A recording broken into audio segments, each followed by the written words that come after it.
Hello दोस्तों। आज की कहानी बेहद रोमांटिक है। कहानी का पूरा मजा लेने के लिए कृपया अंत तक बने रहें। आज का सारा काम खत्म करने के बाद मेरी अम्मी पापा के साथ उनके कमरे में चली गईं और मैं सीधे साजिद भाई के कमरे में चली गई। मैं अपने साजिद भाई के कमरे में जैसे ही दाखिल हुई, वह खिड़की के पास खड़े हुए थे। मैंने कमरे में घुसकर अंदर से दरवाजा बंद करके साजिद भाई के पास पहुंची। मैंने साजिद भाई की आंखों में आंसू बहते हुए देखे। तब भाईजान ने मेरी आंखों में देखा और कहा, सॉरी। शायद उन्हें अंदर ही अंदर बहुत बुरा महसूस हो रहा था। वह इस तरह की भावनाओं से न गुजरे, इसलिए मैंने आगे बढ़कर साजिद भाई को गले लगा लिया और धीरे से उनके कान में कहा, भाईजान, इस उम्र में इस तरह की गलतियां अक्सर हो जाया करती हैं। कोई बात नहीं, वैसे भी हम कौन से सगे भाई बहन हैं। मेरी यह बात सुनकर साजिद भाई ने मेरी तरफ हैरानी से देखा और कहने लगे, लेकिन है तो भाई बहन ही ना। हमें यह नहीं भूलना चाहिए। हमें अपनी मर्यादाओं में रहना चाहिए। फिर मैंने उन्हें चिढ़ाते हुए कहा, अच्छा जी, अब बड़ी मर्यादाएं याद आ रही हैं। तब याद नहीं आई थीं जब मुझे नहाते हुए देख रहे थे। तब कहाँ गई थी आपकी मर्यादा? फिर मैंने साजिद भाई से कहा, मैं किसी से कुछ नहीं कहूंगी, इसकी चिंता मत करो। आप मेरे हमेशा बड़े भाईजान ही रहेंगे और मैं हमेशा आपकी प्यारी छोटी बहन रहूंगी। फिर मैंने एक आंख दबाते हुए अपने भाईजान से कहा, वैसे भाईजान, एक बार ट्राई करने में कुछ नहीं जाता। मैं कल शाम को आपका इंतजार करूंगी। यह बात मैंने मुस्कुराते हुए अपने साजिद भाई से कही थी। इतना कहकर मैं उनके कमरे से बाहर आ गई। हेलो दोस्तों, स्वागत है आप सभी का हमारी एक और रोमांचक कहानी में। उम्मीद करती हूँ आपको यह कहानी बेहद पसंद आएगी। दोस्तों, मेरा नाम रूबिया है और मेरी उम्र 19 साल है। मैं केमिस्ट्री की एक बहुत ही अच्छी स्टूडेंट हूँ और केमिस्ट्री मेरा बहुत ही फेवरेट सब्जेक्ट है। मेरे साजिद भाई की उम्र 21 साल है और वह भी मेरे साथ ही कॉलेज में पढ़ते हैं। मैं फर्स्ट ईयर में पढ़ रही हूँ। हम दो भाई बहन एक ही यूनिवर्सिटी में पढ़ते हैं। हमारी क्लास सुबह 9 बजे होती है। हम दोनों भाई बहन एक साथ यूनिवर्सिटी जाते हैं। अम्मी पापा ने आने जाने की सुविधा के लिए एक मोटरसाइकिल खरीद कर दी थी। भाईजान मोटरसाइकिल चलाते हैं और मैं साजिद भाई के पीछे बैठकर यूनिवर्सिटी जाती हूँ। दोस्तों, साजिद भैया मेरे सगे भाई नहीं हैं। मेरे सगे पापा के मरने के बाद मेरी अम्मी ने साजिद भाई के पापा से शादी कर ली थी, इसलिए वह मेरा सौतेला भाई है। दोस्तों, तो मैं नहीं जानती थी कि मुझे अपने सौतेले भाईजान के साथ वो सब करने का मौका मिलेगा। मेरे अम्मी पापा दोनों सरकारी नौकरी करते हैं, इसलिए वह रोज सुबह 8 बजे ऑफिस के लिए घर से निकल जाते हैं। अम्मी पापा के ऑफिस चले जाने के बाद मैं और मेरे भाईजान नहाते हैं और तैयार होकर यूनिवर्सिटी चले जाते हैं। क्योंकि हमारे घर में एक ही कॉमन बाथरूम है, तो पहले मैं नहाकर तैयार हो जाती हूँ, फिर मेरे भाईजान नहाते हैं। आमतौर पर लड़कियों को तैयार होने में ज्यादा समय लगता है, इसलिए मैं पहले नहाने चली जाती हूँ। हम दोनों भाई बहन यूनिवर्सिटी चले गए। तब घर पर ताला लगा हुआ था। घर के गेट की चाबी हम सबके पास रहती है। मैं और मेरे भाईजान क्लास खत्म करके शाम के करीब 3 बजे घर आए। शाम को करीब 5 बजे मम्मी पापा भी घर आ गए थे। इस तरह मैंने हर दिन एक निश्चित दिनचर्या के अनुसार बताया, लेकिन एक घटना ने मेरी जिंदगी पूरी तरह से बदल दी। एक्सीडेंटल समझो या फिर जानबूझकर, हर दिन की तरह अम्मी पापा, भाईजान और मैंने साथ में नाश्ता किया था। मेरे पापा और अम्मी तैयार होकर ऑफिस के लिए चले गए थे। उसके कुछ देर बाद मैं नहाने के लिए बाथरूम में घुस गई और बाथरूम का दरवाजा बंद कर दिया। उस दिन मैंने बाथरूम का दरवाजा बंद किया था। उसके बाद मैं अपने कपड़े उतारकर साइड में रखने ही वाली थी कि मुझे बाथरूम के दरवाजे के नीचे एक परछाई आती हुई महसूस हुई। मैं शोवर के नीचे खड़ी थी। मैं थोड़ी डरी हुई थी, फिर भी मैंने सोचा कि यह मेरे मन का वहम होगा और अपने चेहरे पर साबुन लगाते समय मैंने देखा कि बाथरूम के दरवाजे के नीचे एक परछाई घूम रही है। मुझे लगने लगा कि शायद कोई बाथरूम के दरवाजे से मुझे नहाते हुए देख रहा है, लेकिन इस बार घर पर मेरे और साजिद भाईजान के अलावा कोई नहीं था।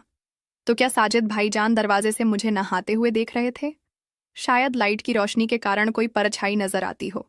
इसलिए मैंने इन बुरे विचारों को अपने ध्यान से झटक दिया, शावर चालू कर दिया और नहा धोकर बाहर आ गई और अपने कपड़े पहन लिए। जैसे ही मैंने दुपट्टा उठाया, मैंने दरवाजे के नीचे से परछाई को जाते हुए देखा। फिर मेरा शक और भी ज्यादा गहरा हो गया। मैं नहाकर अपने कमरे में आ गई और तैयार होने लगी। उधर साजिद भाईजान कुछ देर बाद तैयार हो गए और मुझे यूनिवर्सिटी ले जाने के लिए बुलाने लगे। मैं और मेरे भाईजान घर का दरवाज़ा बंद करके यूनिवर्सिटी के लिए निकल गए। आमतौर पर हर दिन मैं मोटरसाइकिल पर अपने भाईजान के पीछे बैठती हूँ और अपना बैग उसके और मेरे बीच में छोड़ देती हूँ। लेकिन आप क्या सोचते हैं? उस दिन मैंने अपना बैग अपने पीछे छोड़ दिया था। शायद मैं उस दिन एक अलग ही दुनिया में खोई हुई थी। उस दिन का एहसास इतना अच्छा था कि उसे शब्दों में बयान नहीं किया जा सकता। अगली सुबह मैं सोचने लगी कि कैसे यकीन करूं कि मेरे साजिद भाई ने मुझे बाथरूम के दरवाजे से नहाते हुए देख लिया था या नहीं। बहुत सोचने के बाद मुझे एक विचार आया। मेरे अम्मी पापा के ऑफिस चले जाने के बाद मैंने अपने मोबाइल कैमरे में वीडियो रिकॉर्डिंग चालू की और उसे बाथरूम के बाहर ऐसी जगह लगा दिया जहां अगर कोई मुझे बाथरूम के दरवाजे से बाहर से नहाते हुए देखे तो उसकी रिकॉर्डिंग हो जाए। कैमरा वहीं छोड़कर मैं नहाने के लिए बाथरूम में चली गई और दरवाजा अंदर से बंद कर लिया और दरवाजे की ओर देखा तो मुझे फिर से कोई परछाई दिखाई दी। परछाई देखते ही मैं समझ गई कि जो भी है वह कैमरे में आ चुका होगा। ये सोचते सोचते मैं नहा रही थी और नहाने के बाद जब मैं वॉशरूम से बाहर निकली और अपना मोबाइल फोन लेकर अपने कमरे में चली गई, मैंने वीडियो शुरू की और देखा कि जैसे ही मैं बाथरूम में घुसी थी और दरवाज़ा बंद किया था, उसके थोड़ी देर बाद मैंने देखा तो मुझे विश्वास नहीं हो रहा था। मैं सोच रही थी कि भला ऐसे कैसे हो सकता है। उसके बाद मैं और मेरे साजिद भाई यूनिवर्सिटी के लिए निकल गए। मैंने अपने साजिद भाई को मोटरसाइकिल के पीछे से गले लगा लिया और सोचने लगी कि भाईजान को वीडियो कैसे दिखाऊं। तब साजिद भाई ने कहा, बाइक पर डरती हो क्या? मैंने कहा, नहीं भाईजान। भाई बोले, तो फिर तुमने मुझे इतनी जोर से क्यों पकड़ा है? तब मैंने साजिद भाई से कहा, पता नहीं क्यों भाईजान, आज मुझे बहुत डर लग रहा है। मैं दोपहर को घर लौटी। मेरा दिमाग पूरा दिन इधर उधर भटकता रहा। मुझे अब बिल्कुल भी समझ नहीं आ रहा था कि मैं साजिद भाई को इस वीडियो को कैसे दिखाऊं। रात के लगभग 10 बजे मैं बिस्तर पर लेटी करवटें बदल रही थी। मुझे बिल्कुल भी नींद नहीं आ रही थी। मैंने अपना वीडियो चालू किया और फिर से देखने लगी। दिल में बहुत हिम्मत करके मैंने अपना वीडियो अपने साजिद भाई के मोबाइल पर सेंड कर दिया। लगभग 15 मिनट बीत गए थे लेकिन वीडियो नहीं देखा था। मैं सोचने लगी कि साजिद भाई वीडियो क्यों नहीं देख रहे हैं। मैं बार बार देखने लगी। लगभग 1 घंटा बीत चुका था लेकिन साजिद भाई ने वीडियो अभी तक नहीं देखा था। क्या साजिद भाई सो गए हैं या नहीं? यह सारी बातें मेरे दिमाग में आ रही थीं। एक रात बीत गई लेकिन मुझे कोई जवाब नहीं मिला। मैं निराश होकर सो गई। अगले दिन संडे था। संडे होने के कारण अम्मी, पापा, भाई और मैं हम सब घर पर ही थे। हमने सबने एक साथ नाश्ता किया। नाश्ते के दौरान मैंने अपने साजिद भाई में कोई बदलाव नहीं देखा। इसका मतलब था कि साजिद भाई ने अभी तक वीडियो नहीं देखी थी। सुबह 10 बजे मैं अपने कमरे में बैठी थी। अचानक मेरे मोबाइल पर एक मैसेज आया। मैंने मोबाइल फोन उठाया और देखा कि साजिद भाई ने एक मैसेज भेजा था। भाईजान का मैसेज देखकर मेरी धड़कन बढ़ने लगी थी। साजिद भाई ने मेरा वीडियो देख लिया था। मैंने साजिद भाई के संदेश पर उत्तर दिया और वीडियो भेजते ही देखा गया। मैं समझ गई कि साजिद भाई ने वीडियो देखा है। मैंने कुछ देर इंतजार किया लेकिन कोई जवाब नहीं मिला। मैं अपने भाईजान के जवाब का इंतजार कर रही थी लेकिन दोपहर तक मुझे कोई जवाब नहीं मिल पाया। दोपहर को हम सब एक साथ खाना खाने बैठे।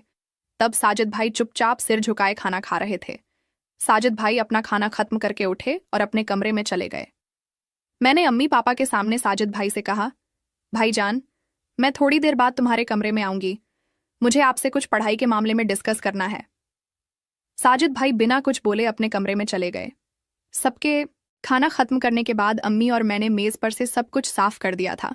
सारा काम खत्म करने के बाद मेरी अम्मी पापा के साथ उनके कमरे में चली गईं और मैं सीधा साजिद भाई के कमरे में चली गई। मैं अपने साजिद भाई के कमरे में जैसे ही दाखिल हुई, वह खिड़की के पास खड़े थे। मैंने कमरे में घुसी और दरवाज़ा अंदर से बंद करके साजिद भाई के पास पहुंच गई। मैंने अपने भाईजान की आंखों में आंसू बहते हुए देखे। तब भाईजान ने मेरी आंखों में देखा और कहा, सॉरी। शायद उन्हें अंदर ही अंदर बहुत बुरा महसूस हो रहा था। वह इस तरह की भावनाओं से न गुजरे, इसीलिए मैंने आगे बढ़कर उन्हें गले लगा लिया और धीरे से उनके कान में कहा, भाईजान, इस उम्र में इस तरह की गलतियां अक्सर हो जाया करती हैं, कोई बात नहीं। वैसे भी हम कौन से सगे भाई बहन हैं।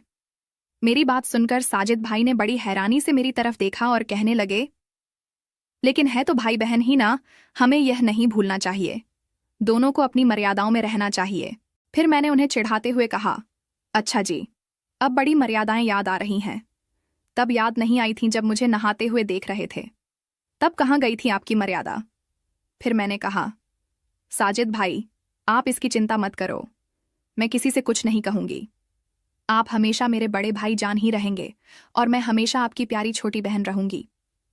फिर मैंने एक आंख दबाते हुए अपने साजिद भाई से कहा, भाईजान, वैसे एक बार ट्राई करने में कुछ नहीं जाता। कल शाम को आपका इंतजार करूंगी। यह बात मैंने मुस्कुराते हुए भाईजान से कही थी। इतना कहकर मैं उनके कमरे से बाहर आ गई और वह मुझे बड़ी हैरानी से देखते रह गए। शाम को हम सब मिलकर खाना खा रहे थे। तब अम्मी पापा के सामने साजिद भाई ने कहा, यूनिवर्सिटी में किसी तरह के खेल का कोई आयोजन हो रहा है, इसलिए मैं कल यूनिवर्सिटी नहीं जाऊंगा। तब मेरी अम्मी ने कहा, फिर तो रूबिया को भी नहीं जाने की जरूरत।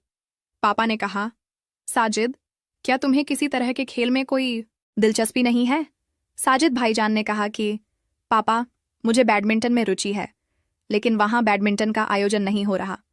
इसी तरह के कुछ प्लेयर्स हैं जो छोटे छोटे स्कूल से आकर यहाँ यूनिवर्सिटी में अपनी प्रैक्टिस के लिए आए हैं।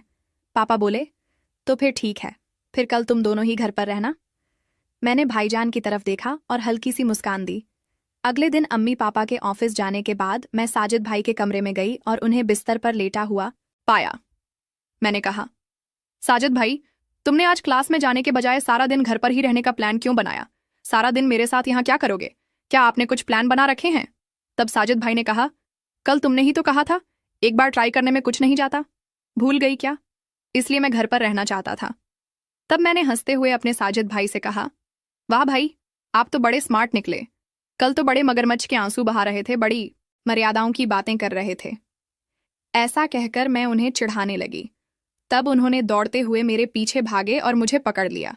कहने लगे, तुमने ठीक ही तो कहा था भैया, हम कौन से सगे भाई बहन हैं? वैसे भी एक बार ट्राई करने में कुछ नहीं जाता। ऐसा कहकर साजिद भाई मुझे पकड़कर अपने बेडरूम में ले गए और फिर सारी मर्यादाओं को ताक पर रखकर अपनी और मेरी इच्छाओं को पूरा करने लगे। तो दोस्तों, यह थी आज की कहानी।